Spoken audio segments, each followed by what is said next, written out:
ശരിക്കും ആരാണ്? ഈ കാട്ടിലെന്തിനാ ഇങ്ങനെ ഒറ്റയ്ക്ക്? ആ വീട് നിങ്ങളുടേതാണോ? എൻ്റെ ഒരുപാട് ചോദ്യങ്ങൾക്ക് ഒരു നോട്ടമായിരുന്നു അയാളുടെ ഉത്തരം. അപ്പോൾ അയാൾക്ക് പതിയെ തല കറങ്ങുന്ന പോലെ തോന്നി. ഞാൻ അയാളെ താങ്ങി പിടിച്ചു. എൻ്റെ കയ്യിലെ വെള്ളം കുടിക്കാൻ കൊടുത്തു. അയാൾ ദൂരെ ഒരു കുടിൽ ചൂണ്ടിക്കാണിച്ചു.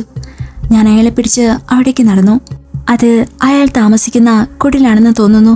കുറേ മുഷിഞ്ഞ ജാക്കറ്റ് പോലത്തെ വസ്ത്രം കാണാം, കുറേ വിളക്കും, പിന്നെ ചില ആയുധങ്ങളും. എന്തോ പച്ചമരുന്നുകൾ അയാൾ നെറ്റിയിൽ വെച്ചു. വളരെ നന്ദി, അയാൾ പതിയെ എന്നോട് പറഞ്ഞു. ഒരു ചെറിയ ചിരിയോടെ ഞാനത് സ്വീകരിച്ചു. ഇത്രയും വലിയ വീടുണ്ടായിട്ടും എന്തിനായി കുടിലിൽ കിടക്കുന്നത്? ഒട്ടും ക്ഷമയില്ലാതെ എൻ്റെ അടുത്ത ചോദ്യം. ഒരു വലിയ കൊട്ടാരത്തിലെ കാവൽക്കാരനാണെന്നും അതിനെ കാവൽ കാക്കുമെന്നാൽ അയാൾക്ക് ആ വീട്ടിൽ താമസിക്കാൻ യോഗ്യതയില്ല എന്നും ആ താടിക്കാരൻ എനിക്ക് മറുപടി തന്നു. അപ്പോൾ നിങ്ങൾ ഈ വീടിന്റെ സെക്യൂരിറ്റി ആണോ? അങ്ങനെയാണെങ്കിൽ ശരിക്കുള്ള മുതലാളി ആരാണ്? ആ ചോദ്യം കേട്ടപ്പോൾ അയാൾ എന്നെ തുറച്ചു നോക്കി നിന്നു. എന്നിട്ട് പതിയെ പറഞ്ഞു, കാർണിഷ്. കാർണിഷോ? അതൊരാളാണോ? ഈ കാടിന്റെ പേര് തന്നെ അതാണല്ലോ. കാർണിഷിനെ കുറിച്ചറിയാൻ എനിക്ക് അത്യധികം ആകാംക്ഷ കൂടി വന്നു. അയാളെ വീടിന്റെ പിന്നിലെ രഹസ്യം വിവരിക്കാൻ തുടങ്ങി. കാർണിഷ് പണ്ട് കാലത്തെ ഈ കാടിന്റെ എല്ലാമായിരുന്നു. ഒരു നല്ല ചിത്രകാരൻ. അദ്ദേഹത്തിന്റെ കൈകൾ കൊണ്ട് വരയ്ക്കുന്ന ചിത്രങ്ങൾക്ക് ജീവൻ തുടിക്കുന്ന പോലെ തോന്നും. നിങ്ങളെ വീട് ശ്രദ്ധിച്ചില്ലേ? ഇത് അദ്ദേഹം തന്നെ നിർമ്മിച്ചതാണ്. ഒരു കലാകാരന്റെ കഴിവ് ഇതിൽ തന്നെ കാണാം. പക്ഷേ അദ്ദേഹം ഒരു ചിത്രകാരൻ മാത്രമായിരുന്നില്ല, സർവ്വ മന്ത്രങ്ങളും അറിയാവുന്ന ഒരു മന്ത്രവാദി കൂടിയായിരുന്നു. ആ കാലങ്ങളിൽ ദുർമരണപ്പെട്ടവരുടെ ആത്മാക്കളെ അദ്ദേഹമായിരുന്നു തളച്ചിരുന്നത്. അത് പാലമരത്തിൽ ആണിയടിച്ചായിരുന്നില്ല. കേൾക്കുമ്പോൾ വിചിത്രമെന്ന് തോന്നും, എന്നാൽ അദ്ദേഹത്തിന്റെ ചിത്രങ്ങളിലായിരുന്നു. ആത്മാക്കളുടെ ശല്യമുണ്ടായാൽ ആളുകൾ അദ്ദേഹത്തെ കാണാൻ വരും. നടന്ന കാര്യങ്ങൾ പറഞ്ഞ ശേഷം കാർണിഷ് തന്റെ മന്ത്രതന്ത്രങ്ങൾ ഉപയോഗിച്ച് ആത്മാവിനെ കണ്ടെത്തും. ആത്മാവ് പുരുഷനോ സ്ത്രീയാകട്ടെ, അവർക്ക് കണക്കാക്കി ഒരു ചിത്രം വരയ്ക്കും. വെറുമൊരു ചിത്രമല്ലത്. വരച്ച ശേഷം അതിൽ ചില പൂജിച്ച ചരടുകൾ വെച്ച് യോജിപ്പിക്കും. അതിനുശേഷം ആത്മാവിനെ അതിൽ ബന്ധിപ്പിക്കും. ഓരോ ചിത്രത്തിനും ഓരോ ആത്മാവിന്റെ കഥകൾ പറയാനുണ്ട്. ആത്മാവിനെ ബന്ധിച്ച് കൃത്യം 60 ദിവസങ്ങൾക്ക് ശേഷം ആ ചിത്രം അഗ്നിയിൽ ദഹിപ്പിക്കും. അതോടെ ആത്മാവിന് ശാന്തി ലഭിക്കും. അത് ദുരാത്മാവല്ലാതായി മാറും. ആ സമയം അദ്ദേഹത്തിന് വലങ്കയായി നിന്നിരുന്നത് എൻ്റെ മുത്തച്ഛനാണ്. മുത്തച്ഛന് ചില മന്ത്രങ്ങളൊക്കെ അറിയാമായിരുന്നു. മുത്തച്ഛൻ ഇവിടുത്തെ കാവൽക്കാരനായി മാറി. കാർണിഷിന്റെ ചിത്രങ്ങൾ അത്യധികം അപകടം നിറഞ്ഞതിനാൽ മറ്റാരെയും വീട്ടിൽ കയറാൻ മുത്തച്ഛൻ അനുവദിച്ചിരുന്നില്ല. മുത്തച്ഛന്റെ പാത പിന്തുടർന്ന് ഞാനും ഈ വീടിന്റെ കാവൽക്കാരനായി തുടരുന്നു. ഇത്രയും പറഞ്ഞുകൊണ്ട് അയാൾ എൻ്റെ കയ്യിലെ വെള്ളം വാങ്ങിക്കുടിച്ചു. തലയിലെ മുറിവിൽ നിന്ന് ഇപ്പോൾ രക്തം വരുന്നില്ല. അയാൾ ആശ്വാസത്തോടെ ഇരുന്നു. നേരം ഇരുട്ടി വരുന്നു. ഇനി നിങ്ങൾ ഇവിടെ നിൽക്കുന്നത് ബുദ്ധിയല്ല, വേഗം പൊയ്ക്കൊള്ളൂ. ഞാൻ അയാളുടെ കുടിലിൽ നിന്ന് ഇറങ്ങി. അപ്പോൾ ഞാൻ കൊണ്ടുവന്ന ടോർച്ച് അവിടെയായിപ്പോയി. അതെടുക്കാൻ തിരിഞ്ഞതും അയാളെ കുടിലിൽ കാണാനില്ല. അയാൾ അന്തരീക്ഷത്തിൽ മാഞ്ഞു പോയതുപോലെ. ഞാൻ ചുറ്റിനും നോക്കി, പക്ഷേ എങ്ങും അയാളെ കാണാനില്ല. എന്നിൽ ഭയം കൂടി വന്നു. ഞാൻ തിരിഞ്ഞു നോക്കാതെ അവിടെ നിന്ന് നടന്നു. പെട്ടെന്ന് എൻ്റെ മുൻപിൽ അയാൾ പ്രത്യക്ഷപ്പെട്ടു. ഇയാൾക്കും തൻ്റെ മുത്തച്ഛനെ പോലെ ചെറിയ മന്ത്രങ്ങളൊക്കെ കൈവശമുണ്ടെന്ന് എനിക്ക് മനസ്സിലായി. ഞാൻ അയാളോട് ചോദിച്ചു, എന്താ നിങ്ങളുടെ പേര്? അയാൾ പറഞ്ഞു, വീരൻ. ഇത്രയും വായിച്ചപ്പോൾ ആ ഫയൽ തീർന്നു.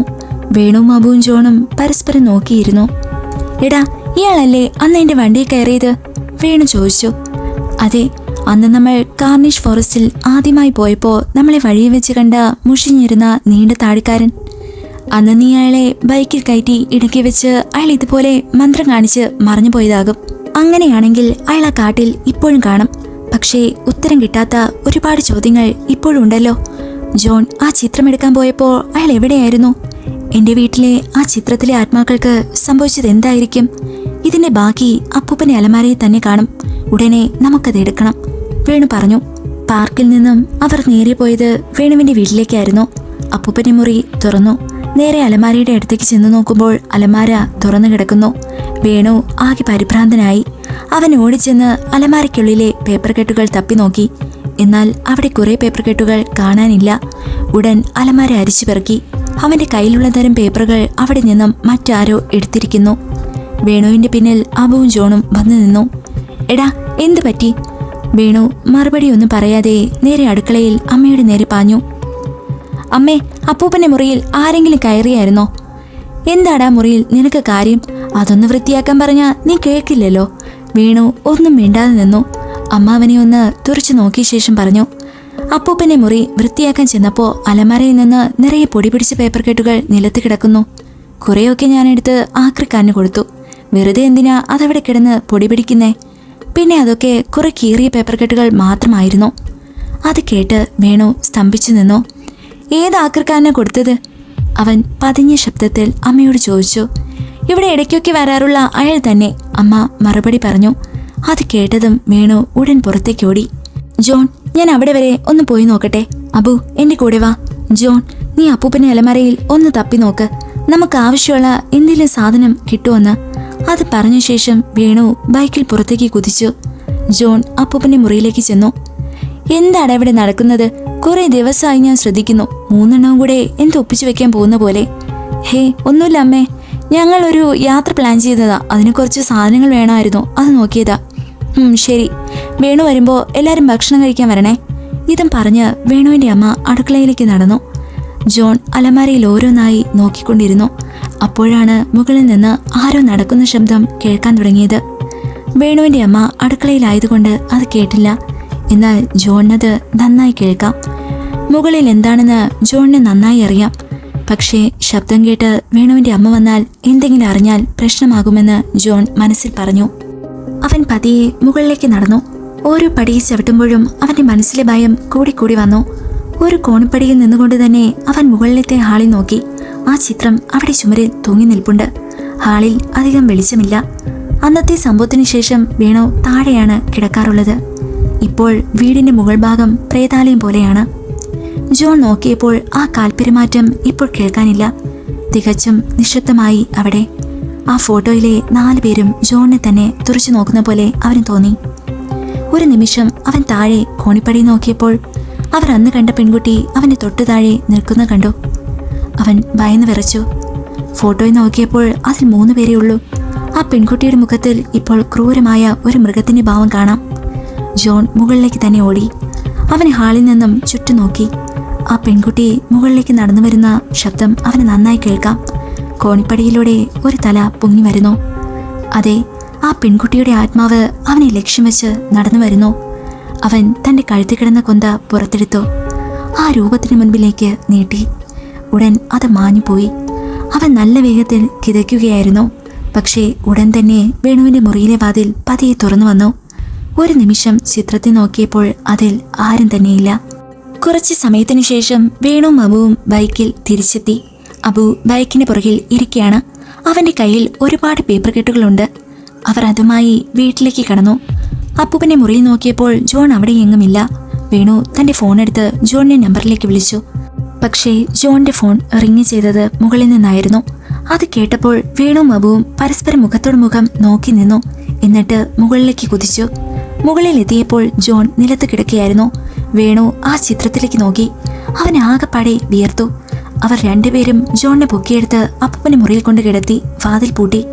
അല്പം വെള്ളം ജോണിന്റെ മുഖത്ത് തളിച്ചപ്പോൾ അവൻ ഉണർന്നു. ഒരു ഞെട്ടലോടെയാണ് അവൻ ഉണർന്നത്. എന്നിട്ട് സംഭവിച്ചതെല്ലാം അവരോട് പറഞ്ഞു. നീ എന്തിനാ വെറുതെ ഇങ്ങനെ ഓരോ പണി ഏറ്റുപിടിക്കാൻ പോണത്? മുകളിൽ ആരാ ഉള്ളതെന്ന് നമ്മൾ ശരിക്കും നേരെ കണ്ടതല്ലേ? ഞാൻ ആ ശബ്ദം കേട്ടതുകൊണ്ടാ. ആ, എന്തായാലും പോട്ടെ. ഇനി നമ്മൾ സൂക്ഷിക്കണം. എന്നും ഇങ്ങനെ രക്ഷപ്പെടാൻ പറ്റിയെന്ന് വരില്ല. അതൊക്കെ പോട്ടെ, പോയ കാര്യം എന്തായി? ബാക്കി പേപ്പറൊക്കെ കിട്ടിയോ? ജോൺ ചോദിച്ചു. എല്ലാം കിട്ടിയടാ. ആ ആക്രിക്കാരൻ എന്നെ അറിയാവുന്നതുകൊണ്ട് എല്ലാം തിരിച്ചു തന്നു. അത് പറഞ്ഞ ശേഷം വേണു ആ പേപ്പർ ഫയൽ ഓരോന്നായി നോക്കാൻ തുടങ്ങി. അതിൽ മൊത്തത്തിൽ 3 ഭാഗങ്ങളുണ്ട്. അതിൽ 1-ാം ഭാഗം അവർ വായിച്ചു. 2-ാം ഭാഗം വായിക്കാൻ അവർ എടുത്തു. അതിൽ പതിഞ്ഞിരുന്ന പൊടിയൊക്കെ വേണു തട്ടിക്കളഞ്ഞു. അത് വായിക്കാൻ തുടങ്ങി. വീണ്ടും അപ്പൂപ്പന്റെ അനുഭവങ്ങളിലേക്ക്. പിറ്റേ ദിവസവും കാർണേജ് ഫോറസ്റ്റിലേക്ക് പോകാൻ ഞാൻ തയ്യാറായി. എന്നാൽ ഇടയ്ക്കിടയ്ക്ക് ഞാൻ വീടിന്റെ പുറത്തേക്ക് പോകുന്നതും ഒരുപാട് താമസിച്ച് മടങ്ങി വരുന്നതും എൻ്റെ മകന് ഇഷ്ടമല്ലായിരുന്നു.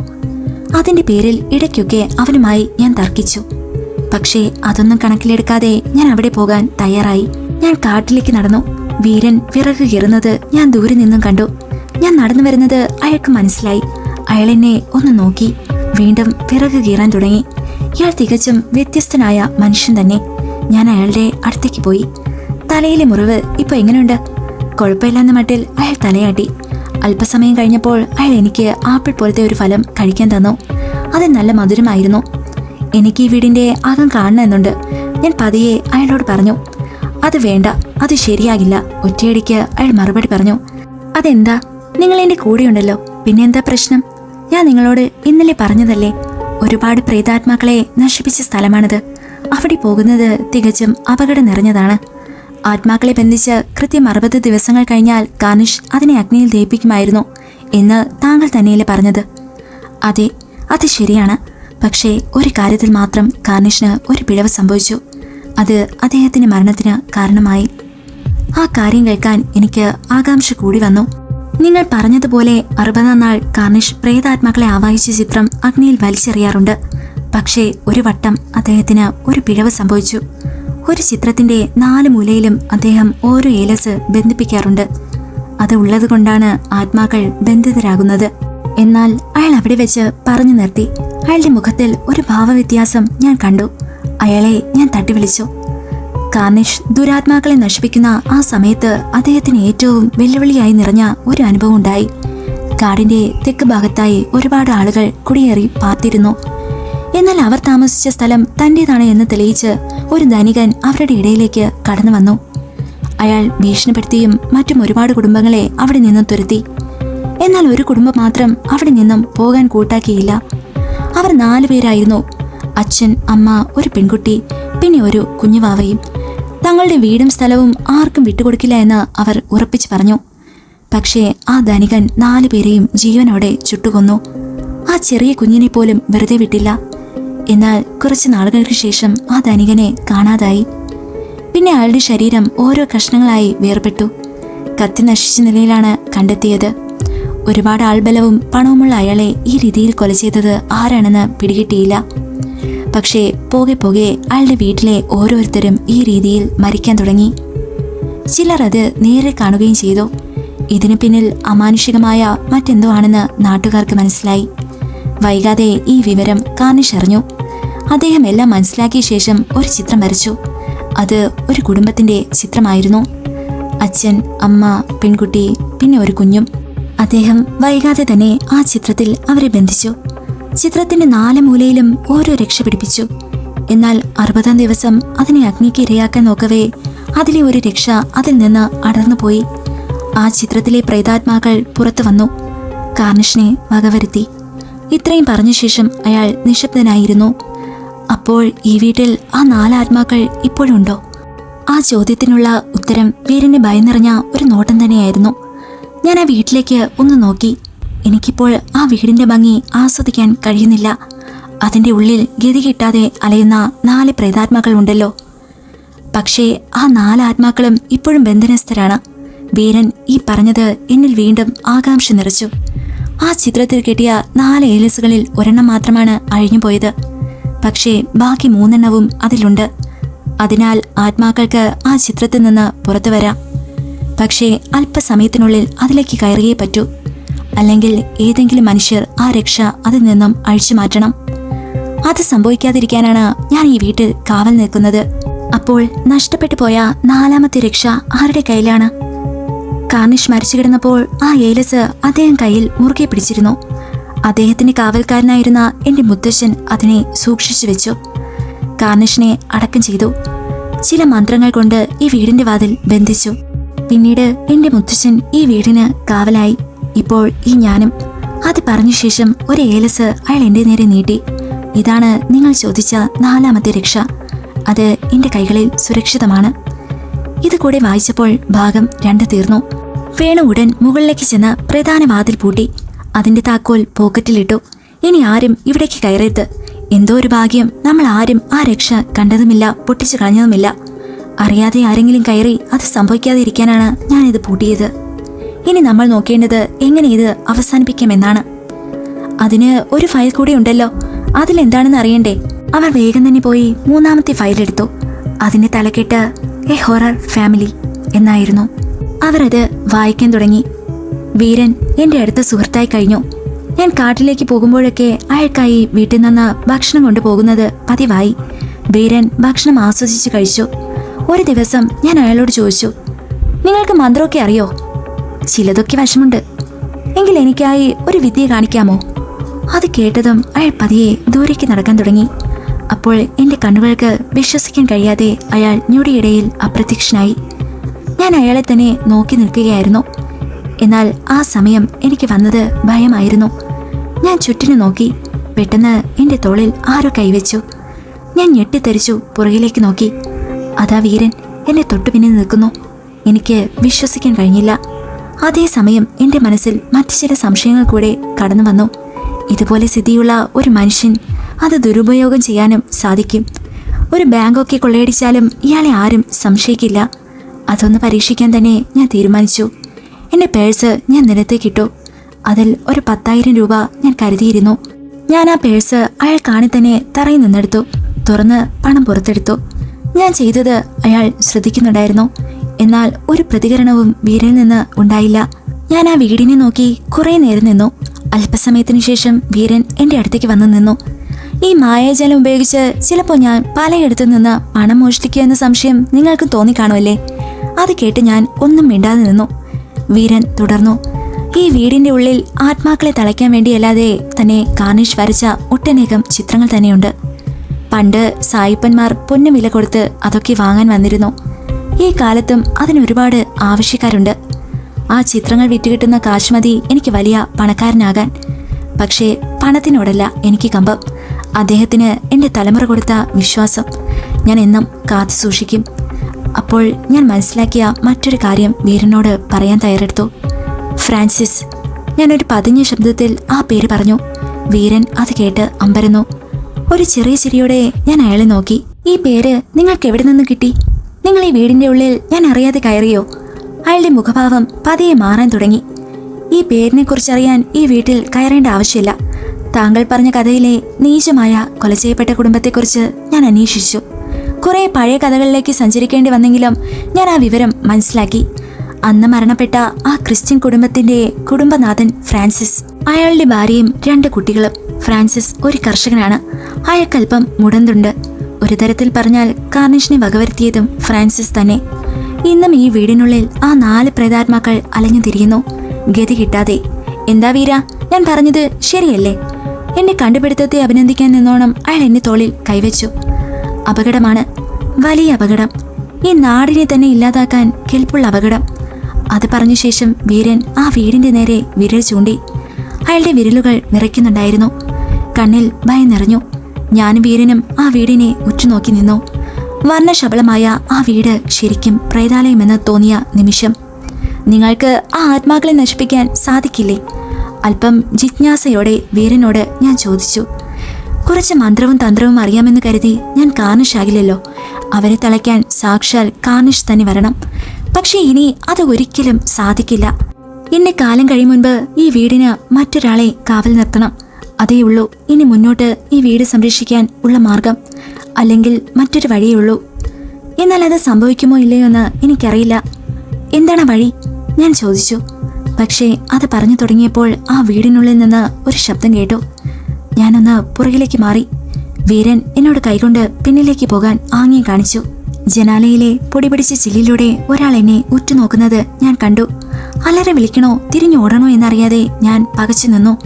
ജീവിതത്തിൽ ആദ്യമായി കാണുന്ന ഭയാനകമായ കാഴ്ച. അയാൾ എന്നെ തുറച്ചു നോക്കി നിന്നു. ഞാൻ പതിയെ പറഞ്ഞു, ഫ്രാൻസിസ്. എന്റെ കണ്ണുകൾ നിറഞ്ഞു. കുറെ വർഷങ്ങൾക്ക് മുന്നേ നടന്ന കഥയിലെ മരിച്ചു മണ്ണിടിഞ്ഞ ആ മനുഷ്യൻ എന്നെ ഉറ്റുനോക്കി നിൽക്കുന്നു. ഞാൻ എങ്ങനെ വീട്ടിൽ പോയി കിടന്നുറങ്ങും? ഏതൊരു ധീരനെയും ഭീരുവാക്കുന്ന ഒരു തരം അവസ്ഥ. വീരൻ എന്റെ അടുത്തേക്ക് വന്നു. നിങ്ങൾ എന്നോട് പറഞ്ഞ ഫ്രാൻസിസ്, ഒരുപാട് കൊല്ലങ്ങൾക്ക് മുൻപ് ദുർമരണപ്പെട്ട ഫ്രാൻസിസ്, അയാളെയല്ലേ താങ്കൾ ഇപ്പോൾ കണ്ടത്? എന്നാൽ ചില രാത്രികളിൽ ആ വീട്ടിൽ നിന്നും കരച്ചിലും ചിരിയും അലറിവിളിയും കേൾക്കാം. വാതിൽ അകത്തുനിന്ന് തുറക്കാൻ ശ്രമിക്കും. ശരിക്കും ഒരു മനുഷ്യൻ ആ വീടിനുള്ളിൽ ഉണ്ടെന്ന് തോന്നൽ നമുക്കുണ്ടാകും വിധം. പക്ഷെ ഞാൻ ജീവനുള്ള കാലം അത്രയും ഞാൻ ഈ വീടിന് കാവലായിരിക്കും. അവർ പുറത്തു വന്നാൽ നടക്കാൻ പോകുന്നത് എന്താണെന്ന് എനിക്ക് തന്നെ അറിയില്ല.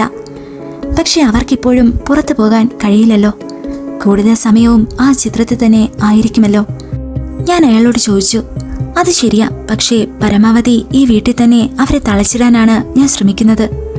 കുറെ സംസാരിച്ച ശേഷം ഞാൻ വീട്ടിലെത്തി. ആ രാത്രി എനിക്ക് ഉറങ്ങാൻ കഴിഞ്ഞില്ല.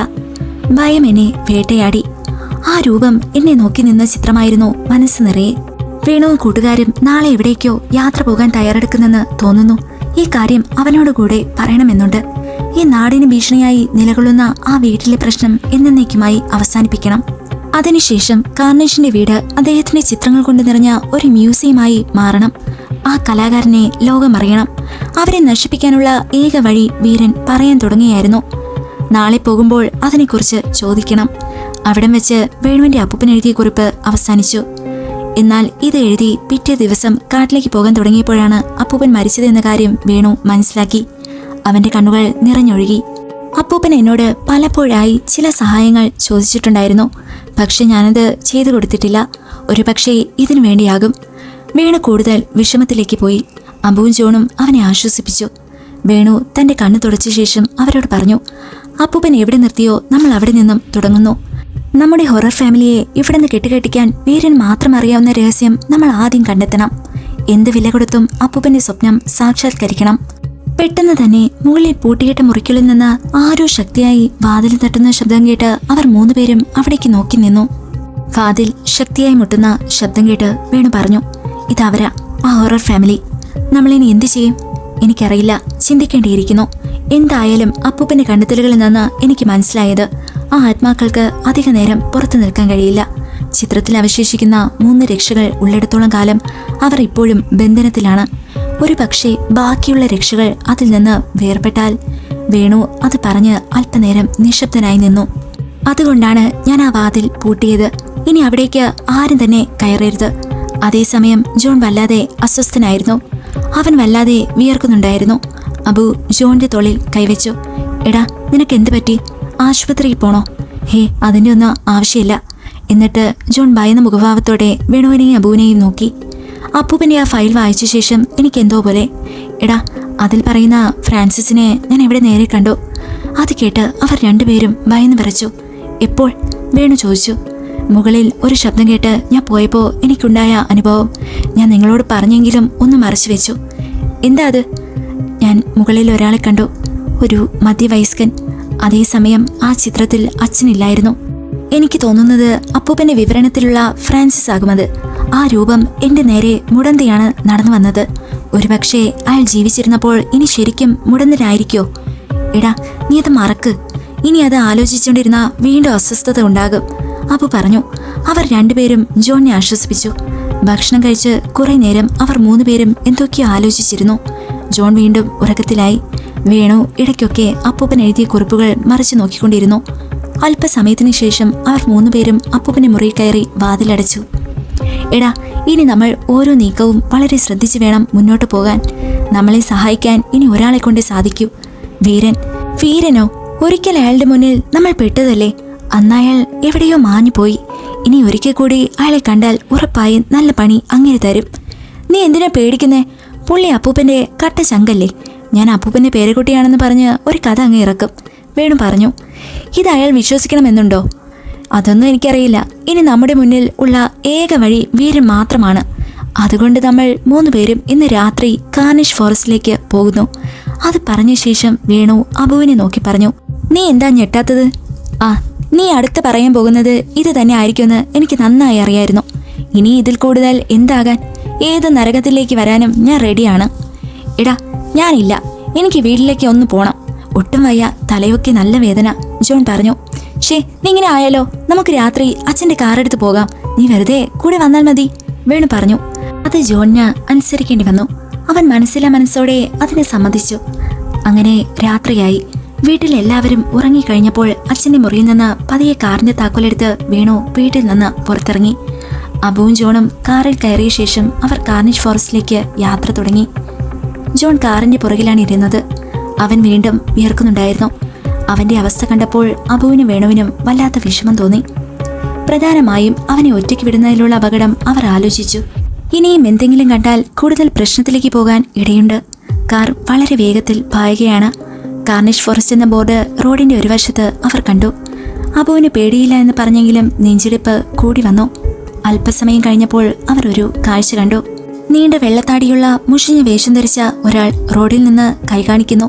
വേണു കാർ ഉടൻ ചവിട്ടി നിർത്തി. കാറിന്റെ ഹെഡ്ലൈറ്റിന്റെ വെളിച്ചത്തിൽ അവർ അയാളെ കണ്ടു. അയാൾ അവരുടെ കാർ ലക്ഷ്യം വെച്ച് നടക്കാൻ തുടങ്ങി. തേടിയ വള്ളി കാലിൽ തന്നെ ചുറ്റിയല്ലോ. ഇത് അയാളാ വീരൻ. അന്നത്തെ പോലെ നമ്മളെ പേടിപ്പിക്കാനുള്ള പരിപാടി. എടാ, ഒരു കാര്യം ചെയ്യാം, നമുക്ക് അയാളെ അറിയാത്ത പോലെ പെരുമാറാം, വേണു പറഞ്ഞു. വേണുവേ, അതിന്റെ ആവശ്യമുണ്ടോ? പുള്ളിക്ക് മന്ത്രവും മാജിക്കും ഒക്കെ അറിയാവുന്നതല്ലേ. നീ മിണ്ടാതെ ഇരിക്കുക. ദാ അയാൾ അടുത്തെത്തിക്കഴിഞ്ഞു. അപ്പോൾ ഞാൻ പറഞ്ഞത് ഓർമ്മയുണ്ടല്ലോ. അപ്പോഴേക്കും ആ താടിക്കാരൻ അവരുടെ കാറിന്റെ അടുത്തേക്ക് എത്തി. ഗ്ലാസ് താഴ്ത്താൻ അയാൾ ആവശ്യപ്പെട്ടു. നിങ്ങൾ എങ്ങോട്ടേക്കാണ് പോകുന്നത്? അയാൾ ചോദിച്ചു. ഇവന്റെ വീട്ടിലേക്കാ, കാറിന്റെ പുറകിലിരുന്ന ജോണിനെ ചൂണ്ടിക്കാണിച്ചുകൊണ്ട് വേണു പറഞ്ഞു. ഈ സമയത്ത് ഈ വഴി എങ്ങനെ വണ്ടിയൊന്നും പോകാറില്ല, അതുകൊണ്ടാ ചോദിച്ചത്. ചേട്ടന് ലിഫ്റ്റ് വേണമെങ്കിൽ ഞങ്ങൾ തരാം, പുറകിൽ കയറിക്കോ. അത് കേട്ടപ്പോൾ ഒന്നും പറയാതെ അയാൾ കാറിന്റെ പുറകിൽ കയറി. കുറച്ചു നേരം അവർ ആരും തന്നെ ഒന്നും മിണ്ടാതെ യാത്ര തുടർന്നു. വേണു കാറിന്റെ ഉള്ളിലെ ഗ്ലാസ്സിലൂടെ ആ മനുഷ്യനെ നോക്കിക്കൊണ്ടിരുന്നു. ശരിക്കും നിങ്ങൾ എന്നോട് കള്ളം പറഞ്ഞതല്ലേ? പെട്ടെന്ന് അയാൾ ചോദിച്ചു. ഈ രാത്രിയിൽ ഇത്രയും ദുരൂഹം നിറഞ്ഞ സ്ഥലത്ത് എന്നെപ്പോലെ ഒരാൾ കൈകാണിച്ചപ്പോൾ തന്നെ വണ്ടി നിർത്തി. ഞാൻ ചോദിക്കാതെ തന്നെ എനിക്ക് ലിഫ്റ്റ് തന്നു. എവിടെ ഇറങ്ങണമെന്ന് നിങ്ങൾ എന്നോട് ഇപ്പോഴും ചോദിച്ചിട്ടില്ല. നിങ്ങൾ ഒരാളെ അന്വേഷിച്ച് ഇറങ്ങിയത്. ആ ആൾ ഞാൻ തന്നെയല്ലേ? ഒരു ചെറിയ ചിരിയോടെ അയാൾ പറഞ്ഞു നിർത്തി. അവർ 3 പേരും അയാളിൽ നിന്ന് ഒരാക്രമണം പ്രതീക്ഷിച്ചിരുന്നു. അവർ അതിന് തയ്യാറായി കഴിഞ്ഞു. മുൻപ് ഒരിക്കൽ നിങ്ങളെ 3 പേരെയും ഞാൻ കണ്ടിട്ടുണ്ട്. നിങ്ങൾ എന്നെ അന്വേഷിച്ചു വരുന്നതിന് മുൻപേ ഞാൻ നിങ്ങളെ കാത്തിരിക്കുകയായിരുന്നു. എവിടെ ആ ചിത്രം? അയാൾ ദേഷ്യത്തോടെയാണ് അത് ചോദിച്ചത്. വേണു കാറിന്റെ വേഗത കൂട്ടി. ഉടൻ അയാൾ വസ്ത്രത്തിന്റെ ഇടയിൽ നിന്ന് നീളമുള്ള ഒരു കത്തിയെടുത്തു ജോണിന്റെ കഴുത്തിൽ വെച്ചു. അവനെ കൈകൊണ്ട് വരിഞ്ഞു മുറുക്കി. ജോൺ വേദന കൊണ്ട് അലറി വിളിച്ചു. വേണു പെട്ടെന്ന് തന്നെ കാറ് നിർത്തി അതിൽ നിന്നും പുറത്തിറങ്ങി. അവനെ ഒന്നും ചെയ്യരുത്. ശരിയാണ്, ഞങ്ങൾ നിങ്ങളെ കാണാൻ വേണ്ടിയാണ് ഇവിടെ എത്തിയത്, അബു അയാളോട് പറഞ്ഞു. ഇവനെ ഞാൻ അങ്ങനെ പെട്ടെന്ന് മറക്കില്ല. അന്ന് വീട്ടിൽ നിന്ന് ആ ചിത്രം മോഷ്ടിച്ചത് നീയല്ലേ? അയാൾ ജോണിനെ തന്റെ കൈകൾ കൊണ്ട് ഞെരുക്കി ചോദിച്ചു. അവനൊന്നും പറയാൻ കഴിഞ്ഞില്ല. എന്നാൽ ഇത് കണ്ടുകൊണ്ട് നിന്ന വേണു തന്റെ അരയിൽ നിന്നും ഒരു റിവോൾവർ പുറത്തെടുത്തു. അത് അയാളുടെ നേരെ ചൂണ്ടി.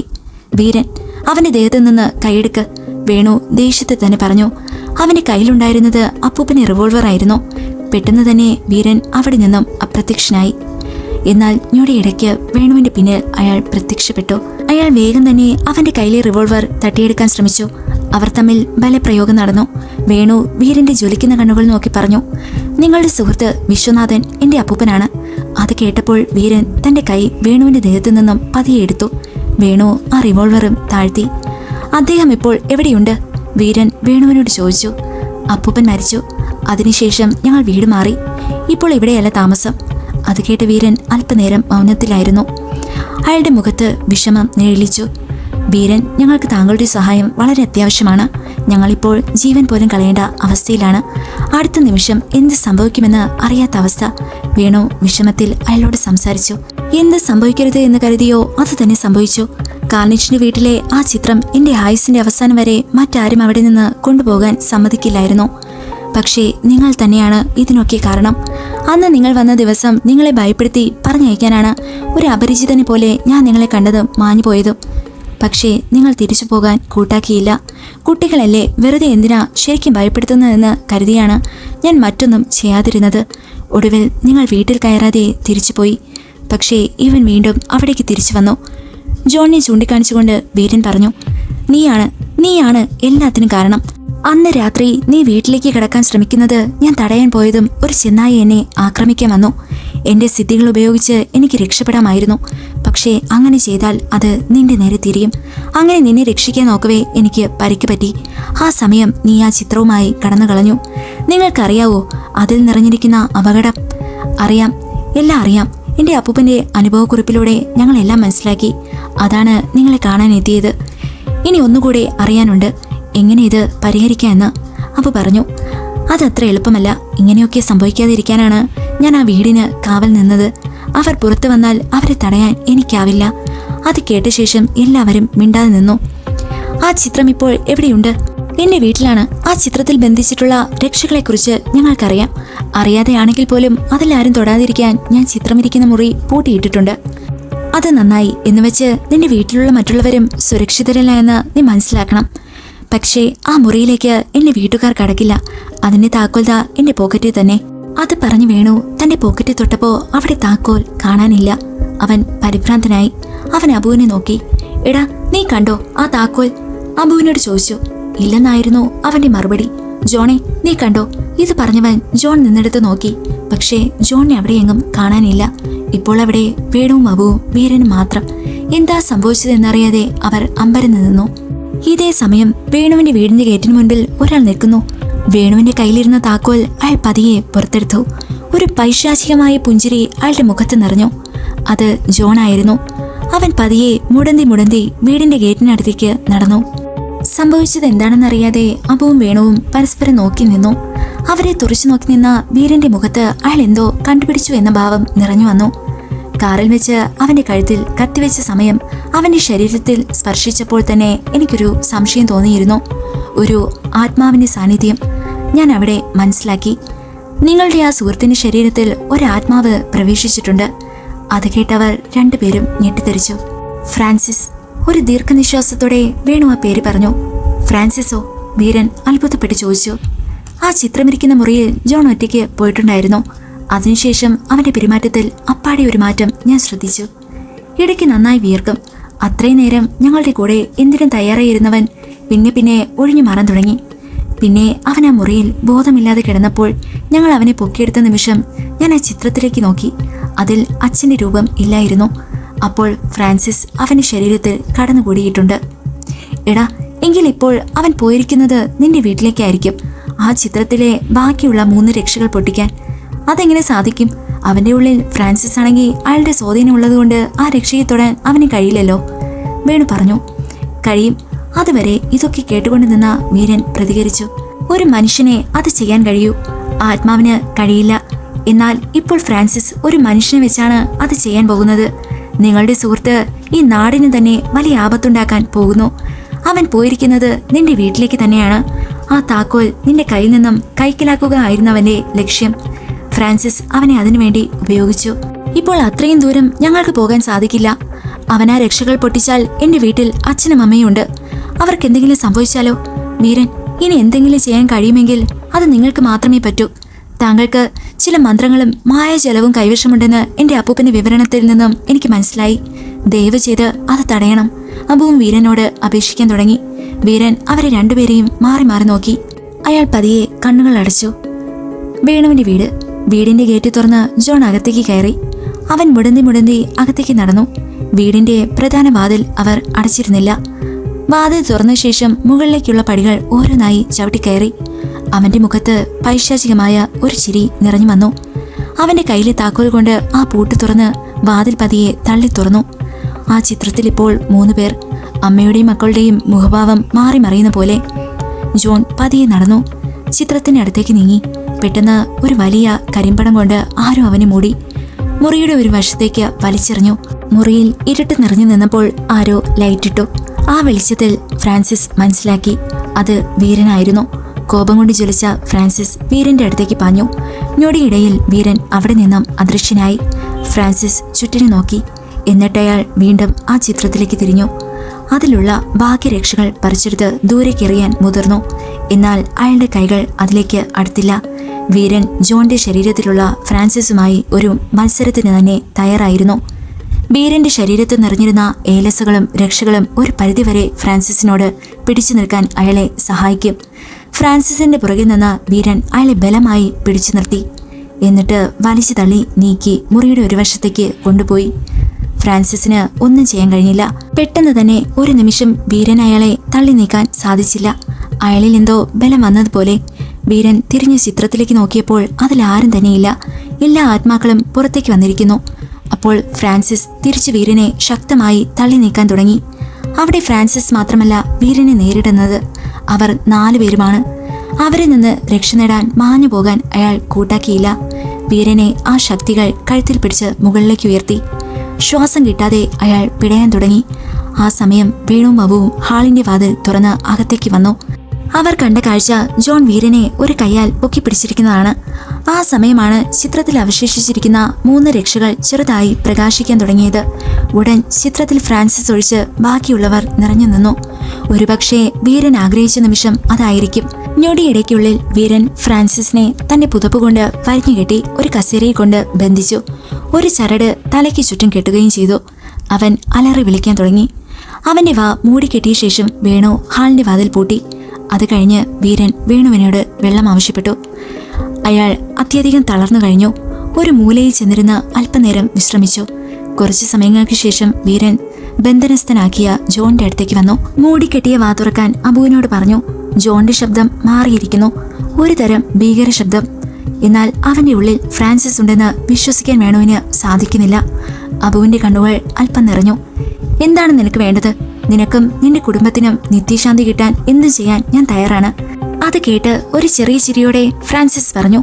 ആ ചിത്രത്തിലെ 3 ചരടുകൾ പൊട്ടിച്ചു തരൂ.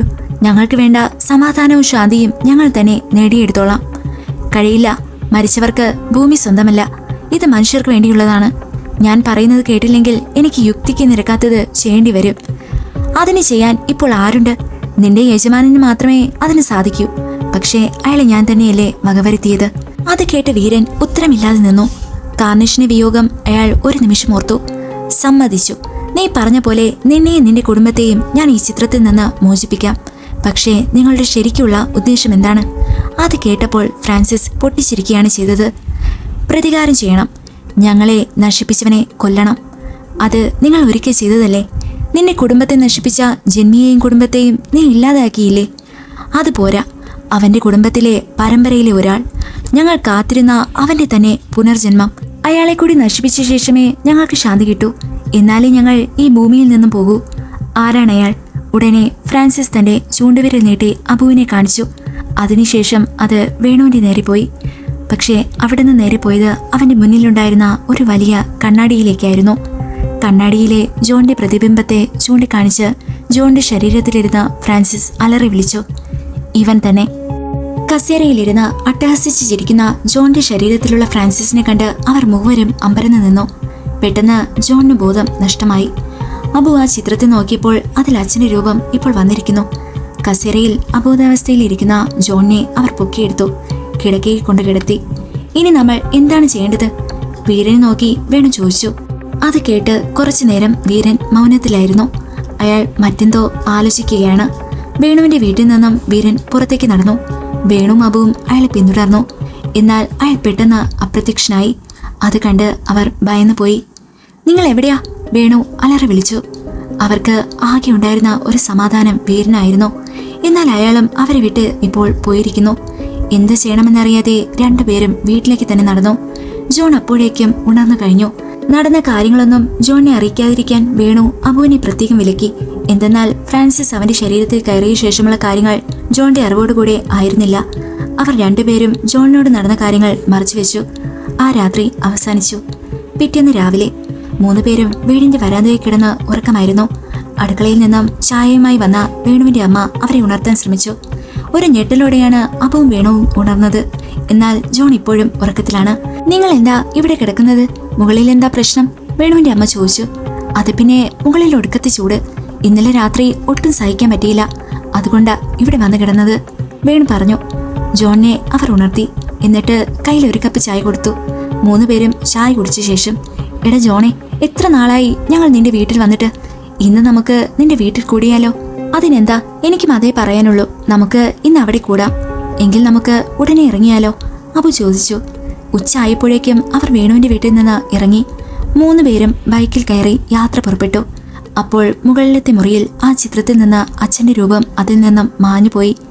ഇപ്രാവശ്യം കാർണിഷ് ഫോറസ്റ്റ് വഴിയല്ല അവർ പോയത്. 3 പേരും പരസ്പരം അധികം സംസാരിച്ചില്ല. പക്ഷേ അവരെ മറ്റൊരാൾ കൂടെ പിന്തുടരുന്നുണ്ടായിരുന്നു. കുറച്ചു സമയത്തിന് ശേഷം ജോണിന്റെ വീട്ടിലെത്തി.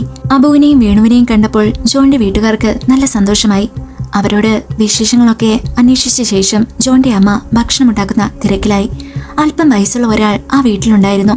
അന്വേഷിച്ചപ്പോൾ അത് ജോണിന്റെ അടുത്ത ബന്ധുവാണെന്ന് വേണുവിന് മനസ്സിലായി. കുറച്ച് സാധനങ്ങൾ വാങ്ങാൻ ജോണിന്റെ അച്ഛൻ ചന്തയിലേക്ക് പോകാൻ തയ്യാറായിരുന്നു. സഹായത്തിന് ജോണിനെയും വിളിച്ചു. അവർ അതിനുവേണ്ടി വീട്ടിൽ നിന്നും പുറപ്പെട്ടു. ഈ സമയം ചില കാര്യങ്ങൾ അറിയാൻ വേണു തയ്യാറായി. അവൻ അബുവിനെയും വിളിച്ച് ജോണിന്റെ ബന്ധുവായ വയസ്സായ ആളുടെ അടുത്തേക്ക് ചെന്നു. അവർ രണ്ടുപേരും അടുത്തേക്ക് വന്നപ്പോൾ തന്നെ അയാൾ ചിരിച്ചു. അവർ അയാളുടെ അടുത്ത് ചെന്ന് ഇരുന്നു. മാമന്റെ പേരെന്താ? അബു അയാളോട് ചോദിച്ചു. ഫിലിപ്പോസ്, അയാൾ മറുപടി പറഞ്ഞു.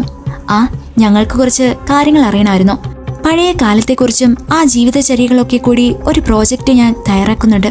അപ്പോൾ ചില വീടുകളിൽ നിന്ന് അവരുടെ പഴയ തലമുറയുടെ വിവരങ്ങൾ ശേഖരിക്കുകയാണ് ഞാൻ. അതുകൊണ്ട് ജോണിന്റെ ഈ കുടുംബത്തിന്റെ പഴയ തലമുറയുടെ വിവരങ്ങൾ അറിഞ്ഞാൽ കൊള്ളാമായിരുന്നു. ഫിലിപ്പോസ് അങ്കിൾക്ക് ഞങ്ങളെ സഹായിക്കാൻ കഴിയോ? ഞാൻ എന്താ പറയേണ്ടത്? നിങ്ങൾ ചോദിക്കൂ. അതായത് ഏകദേശം 2 തലമുറ തൊട്ടുള്ള സംഭവങ്ങൾ എനിക്കറിയണമായിരുന്നു. ആ സമയത്ത് ജീവിച്ച ആൾക്കാർ, അവരുടെ മുൻപത്തെ വീടെവിടെയാണ്, അവരുടെ കൃഷിരീതികൾ. അത് കേട്ടപ്പോൾ ഫിലിപ്പോസിന്റെ മുഖം ഒന്ന് മാറി. അയാൾ മുകളിലേക്ക് നോക്കി എന്തോ ഓർത്തെടുക്കാൻ ശ്രമിച്ചു. ഞങ്ങളുടെ പഴയ തലമുറക്കാർ ഈ നാട്ടിലെ ജന്മികളായിരുന്നു. നിങ്ങൾക്ക് കാർണിഷ് ഫോറസ്റ്റിനെ കുറിച്ച് അറിയാമല്ലോ. ആ കാട്ടിൽ നിന്ന് കുറച്ച് അകത്തേക്ക് പോകുമ്പോൾ അവിടെ ഒരു ഗ്രാമവും കുറച്ച് മനുഷ്യരും താമസിച്ചിരുന്നു. ഏകദേശം 50 വർഷങ്ങൾക്ക് മുൻപ് ആ ഗ്രാമത്തിലെ സമ്പന്നരായിരുന്നു ഞങ്ങളുടെ കുടുംബം. അപ്പോഴത്തെ ഏറ്റവും വലിയ പണക്കാരനായിരുന്നു ഞങ്ങളുടെ അപ്പാപ്പൻ റൂബൻ. ഒരുപാട് ഏക്കർ ഭൂമിയും വലിയ വീടും അദ്ദേഹത്തിനുണ്ടായിരുന്നു. പക്ഷേ എന്തുപറ്റി? അത്യധികം ജിജ്ഞാസയോടെ വേണു ചോദിച്ചു. അദ്ദേഹത്തിന് ഒരു അനിഷ്ട സംഭവമുണ്ടായി. നിങ്ങൾ ചെറുപ്പക്കാർ വിശ്വസിക്കുമെന്നറിയില്ല, എന്നാലും ഞാൻ പറയുന്നു, അദ്ദേഹം അത്ര നല്ല മനുഷ്യനായിരുന്നില്ല. ഒരുപാട് ദ്രോഹങ്ങൾ ജനങ്ങൾക്ക് ചെയ്തിട്ടുണ്ട്. ഒരുപാട് പേരെ കൊന്നിട്ടുമുണ്ട്.